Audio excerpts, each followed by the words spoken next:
Thank you very much. Good morning, everybody. It's an absolute pleasure to be here and invited to speak, so nice to see you all. My talk today is going to cover, if you're in the position of you're wanting to diversify and you're thinking about what to do, a little bit of background as to how to go about it and how to start. And then followed on from that, I'm going to cover some of the current rural trends that we're sort of seeing through and potentially some opportunities. Just for 2 seconds before we start, I just wanted to give you a tiny little bit of background. So my name's Hannah Moule. I ran off to Harper Adams 20 years ago this weekend, which is frightening. Miraculously got a degree. I don't even know how I did it. I think they lied. 10 years ago, I started my business called Moule & Co. And we're rural consultants. We specialise in planning, farm diversification, and so on. We're based in Worcester, so that was 10 years ago. And then, because we were doing that business, we were getting asked an awful lot by our clients, I'm in the position, Brexit's coming, I need to diversify, what should I do? I don't know, I want to do a business, but I don't know what, and I don't know where to get advice from. So, because we weren't busy enough, we decided we would start another business, which is called the Business Barn. And I'm going to talk about that a tiny bit more in a minute. So we started the Business Barn, and just to add a little bit of farming into it, we farm at home and we do contract calf rearing. So the Business Barn is a complete rural business resource. So when you get home, type in www.thebusinessbarn.com. It's absolutely free to access, completely free to access. And on there is over 500 rural business ideas. There is farm diversification advice, business advice, research, how to start a business. We've got 80 business startup guides. They're all completely free. Technical business advice. We run webinars, all completely free, video courses, training, and so on.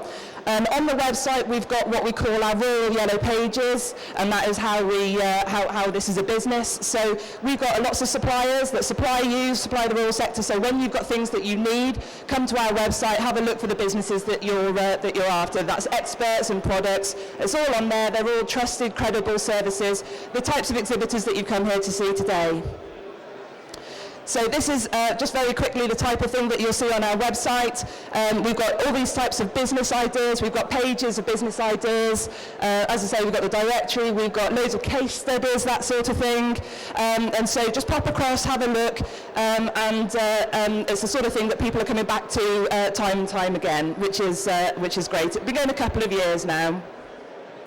So the question that we get asked, which is what you sort of hear in the preamble to the trends part of this talk, is the conversation that I want to diversify, but I don't know what to do. And of course, in light of the big B word coming up, this seems to be a very, very common thing coming through, of course, is that I think we're going to need to replace our basic payment scheme. I'm probably going to need some more income, but I'm not actually quite sure what I want to go into. So this first slide is, I think there's 6 points on here, which is just 6 things to work through. They're mostly common sense. It's not going to be anything startling to you. The first thing that I always suggest clients do is examine the reason for you wanting to diversify. And there's quite a distinction between the difference between need and want. So if you're in the position that you need to diversify, i.e. the bank is on your back, you're going to definitely have a shortfall after losing the basic payment scheme, or that's tailing off. If you're in the position of a need, you have a slightly different angle to go at from the start, because you're possibly going to have a limited attitude to risk, so that you're not necessarily going to be wanting to spend large capital outlay at the start. So you're going to have to be thinking about things that are probably lower capital, lower risk, smaller scale tourism, kitchen table craft, potentially alternative livestock and crops, localized equestrian type of things. You're not going to be thinking about some things with big startup costs.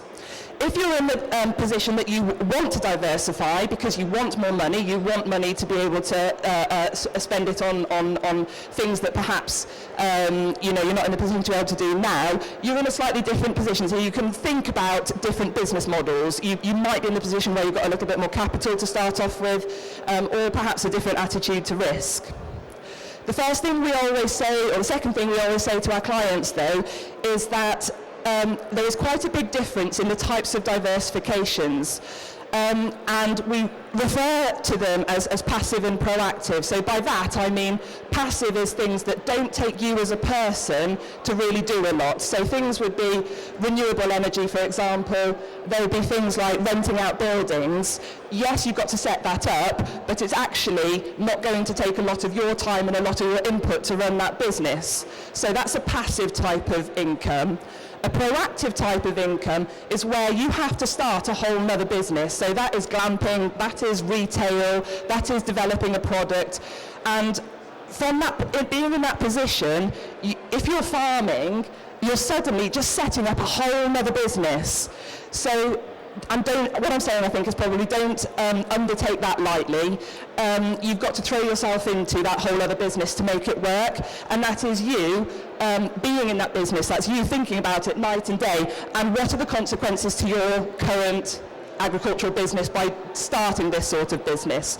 So I'm not trying to put you off, I'm just saying that don't undertake some things lightly, because they're enormously hard work, take up an enormous amount of your time, and you just sometimes can end up running, or it has happened, you can see it, you end up running two things badly instead of one thing well. And potentially, maybe before you jump into a diversification, think about the position of your core agriculture businesses and anything you can do with that before you move on. So you're thinking you want to diversify, don't know what. You are selling to people, unless it's things like renewable energy. On the whole, you are selling to people, and you have to remember that as you're diversifying, this is not like farming anymore, you are now farming people. So in starting to filter down what is suitable for you, have a think about how close or how far away you are from people. I mean, if you took the absolute two ends of the examples, if you're literally on a hill in Wales, it's probably not going to be, with no footfall, you're not going to be opening a farm shop. But tourism obviously is an option. If you are on a very main road next to a large urban conurbation, then something like your footfall for retail or something might be an option. Those are two obvious extremes, but think of it in terms of that. What can you piggyback onto in terms of alliances? Don't just think about competition, but think about other established businesses and what you could piggyback onto and sort of build off. Transport links, very important, and of course nowadays is broadband, and we in some instances are still struggling with that. This is an obvious one, of course. Assess what you've got at home, assess what you've got. Not quite sure what we're doing with that. What spare skills have you got? Can anybody manage with that? Sorry, I can't take it off. Is anybody here? So under there it says people, labour, existing businesses. What else have you got on the farm, and what can you make the most use of? Again, under there it says skills and interests. So starting a business, you have got to throw yourself into it, and it's all about passion. It's all about being interested in what you do. And then, so once you have established all of those things, you've gone through, you've attempted to try and sort of filter down, this is just to test me, you've attempted to filter down as to what might be suitable types of diversification for you, for your farm, for your family, for your business. At that point, once you think you've got something that you sort of want to explore more, then you can start to look at the trends, and then you fine-tune what your offering is. Don't put trends above those other things, because otherwise you might be offering completely the wrong thing in completely the wrong place. But start to work through those. At the point at which you're developing something, then you can fine-tune it by thinking about trends and what people are interested in. So we'll start with food. Food, obviously, we've always been traditionally very linked with food in farming. I'm not going to talk about food products. It's extremely specialist. You're on the higher end of, generally speaking, when you're starting to develop food products, starting to get into manufacturing, you're on the middle to higher risk. We're starting to have to probably invest more. But it is an extremely specialist thing. So I'm not going to talk about that, but I'm going to talk around food. And these are some of the trends that are coming out. These are consumer trends that we see as opportunities in rural locations. Convenience is enormous, and so this is the rise of the Tesco's Expresses and so on. Now, and this also, I think, applies to anything in terms of food retail, is the convenience. So we've got clients, this is one of our clients' vending machines. It's been hugely popular. It's on a main road, but not a hugely busy, it's not a main road, it's a B road. It's open before people go to work, and it's open when people get home from work. So they put in a shed that was probably this type of size, and within 12 months they've had to put in a new shed 3 times the size to take up the machines. So people can go in, and they sell everything in there, absolutely everything.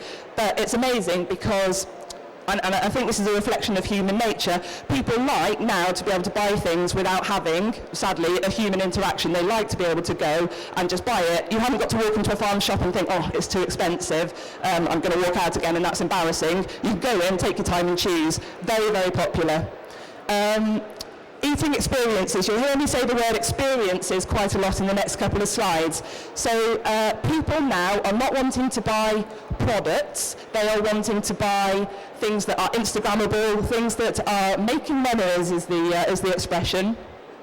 And eating comes into that experiences thing. I'll talk about it more on my next slide. So pop-up events and pop-up bars. We've got a client who has got a big old house. They converted the cellar, and once a month, on a Friday and a Saturday night, they open it as a bar, and they are heaving. They've done nothing other than literally just put a bar in, and it's wonderful. And they get everybody there, and it's got a great atmosphere. They just do it for 2 nights a month. It keeps everything fresh, and it's been hugely popular, and they serve all the sort of local craft beers. Anything that is involved, so outside dining, anything that is sort of catering or outside. If you think about weddings, this is a big trend, isn't it? The rustic wedding trends, all part and parcel of the same thing. This is the experience. They want this multi-sensory. They don't want to just sit and have the fine dining. It's about experiencing different things whilst you're dining. And then, of course, the big thing of the moment is, of course, this environmental responsibility. So you've probably heard of this company, Two Farmers. They set up a company making crisps. Obviously, a very, very busy, saturated market. They gave themselves a USP because their bags are compostable. So their crisps are good, but their bags are a USP of compostable bags, and their business has flown. It's brilliant for them, and absolutely great for them, because they have been hugely successful because they gave themselves a USP in environmental responsibility. So just to talk a little bit more about the experiences, it is literally everything from the sedate to the adventurous. One thing that this is really good at is adding value. If you've already got visitor accommodation, we've got clients who have got visitor accommodation, and what they organise between local businesses, they've got people that do pottery, people that do floristry, people that do shooting, and they offer, all of these basically offer to organise these days for them as part of their stay, and it adds value to those other local businesses, of course, but it makes them have a USP, something different for their visitor accommodation. And so, yes, and obviously, as we said, collaborate with other businesses. Everything is about what goes on Instagram. Everything is about getting the next big picture on Facebook. And certainly, if we call this the millennials, so this is the sort of 2000 plus is born, so 18-year-olds, this is what they're looking for. So, and we've always previously thought as that sort of late teens, early 20s as being sort of the non-spenders, but actually, you know, they're looking for these different things now, and actually it's a hugely growing market in terms of putting on events and things for them. Pets and equestrian, again, the money that is spent in pets and equestrian is absolutely frightening, and sometimes coming from a farming background, you know, it always does sometimes seem a little bit nuts. Having said that, if you can get onto the back of it, then happy days. Humongous amount of expenditure. This type of trends that involves around is things like the natural pet products and things, premium, humanisation of pets. We've all seen, you know, that you know, people providing costumes and all sorts of silly things for them. But in terms of services, there's a lot of opportunity as well. Kennels, you know, one of our clients set up kennels. I think they set up with 12, 18 months ago. They're turning over 30 grand a year now. Not a big amount of cost, they do it themselves. You know, so in terms of adding that onto the farm business, relatively easy to set up. You have got to think very carefully about whether there's a market in your area. But these are relatively sort of small scale things, but yeah, people are very happy to pay reasonable money to put their animals into care. The one thing that you can do here, and I will talk about this in a mo, is alternative business models and taking things online. So, for example, with equestrian, if you are amazing at teaching, that's brilliant. You can have a scale of you teaching, but there's only so many hours in the day and there's only one of you. However, is there any reason why that you can't take your teaching? If you're really, really good at it, put yourself an online video, do something that can go out to the masses. Sell your courses. There are people that sell their courses as an online, and there are ways of doing that online. So it doesn't have to be you. It doesn't have to be one person. You can scale up businesses by putting things in, if you consider it as an alternative model. This also is hugely popular. Again, this one was just really for my own benefit. But so these guys, they've been in the Farmers Weekly quite frequently. They set up this fitness on the farm. And again, you know, they're literally lifting tractor tyres, they're pulling ropes around. And again, you know, it goes back to that whole sort of like, I mean, whoever thought that you could make something out of lifting a tractor tyre up? But people love it. They love getting out on the farm, the fresh air, all of those things with fitness go really well together. We've got other clients that have done small barn conversions with Pilates. She is busy, literally 7 days a week. She now employs 3 people. Wolf runs, off-road cycling, running, again, this is sort of part of the experience thing. This is what people are looking for. Anything to get into the countryside, but doing something whilst they're there. There's a lot of talk about glamping generally, and I'm not going to confess to be the expert on it. There are lots of people that are. Kate Moule is behind you. She's a glamping expert. Probably go and ask her the questions. However, I keep my ear to the ground. The general trends are that it is, we get a lot of questions, is it overdone? Of course, that is a big question. So our general advice is that if you are on the edge of Loch Lomond or on the top of Snowdonia and you have an absolutely stunning, you've got the USP already, you've already got a reason for people to come to you. If you have a fairly average field and a fairly average location, you have got to give yourself a USP now. So just because it is glamping, that is not a USP enough anymore. There is a lot of them around. So you have got to take your glamping accommodation and make it more unique than the next one. Generally speaking, I think there is still scope and opportunity in absolute, if I say sort of rustic end to things, wild camping, people that literally have a field, they rock up, pay their money, and they can go and choose where to camp. There's very little provided for them, and it's very much sort of back to nature. Or it's the other end, which is the high-end luxury end, this type of thing. Again, we've got another client with the shepherd's huts. He's got doors that open out into a beautiful view, great big copper roll-top bath, and it sells it and sells it and sells it. Same sort of thing as a hot tub. This is, you know, £150 a night type of jobby. So it's that kind of back to basic for very inexpensive, or it's the high end. I think there's still scope in the middle if you have that location or if you can really USP it somehow, but just to be in an average field, you might be struggling now. There's a lot of it. Kate's doing a lot of work with things like tree houses, a lot of those types of things, but that's a lot of, you know, it's great, and I think you can make good money out of them, but it's a lot of money to start off with, so it's only going to be sort of attractive to certain people. This is just a couple of notes about a USP. Do you need a unique idea? I think I've broadly covered it. There's a lot of great things out there.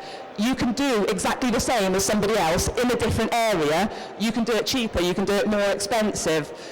You can do it for a different audience. That's quite a good one. So for example, shooting or fishing for ladies perhaps.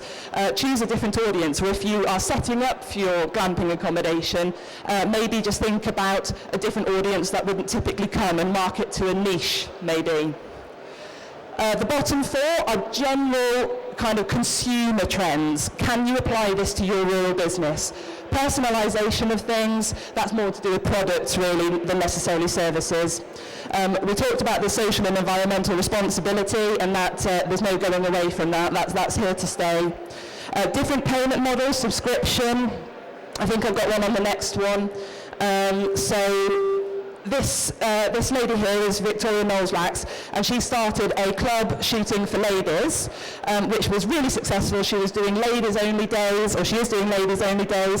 Ladies feel comfortable being just with ladies, and so she was getting the networks and everything else, but then she started a subscription as well, so as that people join a membership to be part of her club. So she's getting a recurring subscription membership as well as offering the days and everything as well. So it's about thinking, it's trying to sort of encourage. Traditionally, we've always been very attached to land, attached to buildings as farm diversification. It's what can we do on our farm? And that's absolutely brilliant. All of those are great, can be great businesses, but don't confine yourself to that. Think if there is a way of scaling any of these businesses, if you want to, and that's not necessarily the right thing to do either, but can things be done in a different way? And so we talked about online, selling to many, do a course. If you're really good at something, deliver it to lots of people online. Subscription, so these guys are you can literally get anything through subscription. I mean, we all know HelloFresh, and that's hugely taking off. Anything really now through subscription. This is a dog food one. These guys here, they were florists, and they started out just doing floristry for weddings. Again, limited by scale. It was 1 or 2 people doing it. There's only so many days and so on. So they actually now do online courses, but also they teach you how to photograph the flowers. So they then got photographers in, and there's just bringing in different angles and different ways of adding value to it. I think that's pretty much me done. Really, I just wanted to kind of run through a few of the ideas, a few opportunities, but also really to try and sort of encourage anybody to, whilst we've always been doing things on the farm, which is brilliant, think of it in a different way as well. Thank you for listening.